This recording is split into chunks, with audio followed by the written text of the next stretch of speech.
Hospital போலாமா? இன்னைக்கு எங்க அம்மாக்கு ஒரு ஃபார்மலான ஐ செக்கப் தான் இருந்துச்சு. ஸோ, அதனால நாங்க இந்தியாவோட மோஸ்ட் பாப்புலர் ஐ ஹாஸ்பிட்டலான சங்கரா நேத்ராலயா சென்னையில இருக்கக்கூடிய பிரான்ச்சுக்கு தான் போயிருந்தோம். அண்ட் எங்களோட ஃபேமிலி டாக்டர் சேத்தன் ராவ் கிட்ட தான் எங்களுக்கான அப்பாயின்ட்மெண்ட் 9:30க்கு கொடுத்திருந்தாரு. ஸோ, அங்க போய் முதல் வேலையா நம்மளுக்கு சாப்பாடு தானே முக்கியம். ஸோ, அதனால ஃபுட் கோர்ட்ல சாப்பாடுமே சாப்பிட்டாச்சு. ரொம்பவே நல்லாயிருக்கும் அந்த ஆம்பியன்ஸ், அங்க இருக்கக்கூடிய ஃபுட் எல்லாமே. இந்த ஐயுமே செக் பண்ண ஆரம்பிச்சிட்டாங்க. அந்த ரெட்டினால ஏதாவது கிராஷஸ் ஏதாவது இருக்கா அந்த லென்ஸில் அதெல்லாம் பார்த்துட்டு இருந்தாங்க. ஓ காட் கிரேட், அந்த எதுவுமே இல்லை அண்ட் ஆல் ரைட் அப்படின்னு சொல்லிட்டாங்க. அப்புறம் டாக்டரை பார்த்துட்டு நாங்கள் வீட்டுக்கு வந்துட்டோம்.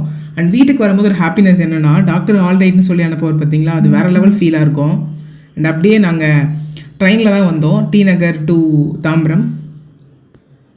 வீட்டுக்கு வந்து தூங்கலான்னு பார்த்தா அந்த ஏசி ஒரு பெரிய வேலையை பார்த்து விட்டுருச்சு. ஸோ, அதனால சர்வீஸ் சென்டருக்கு ஃபோன் பண்ணி திருப்பி அதை ரெடி பண்ணதுக்கப்புறம் தாங்க நல்லா தூங்கணும். அண்ட் அடுத்த வீடியோவில் சந்திக்கிறேன். பாய்.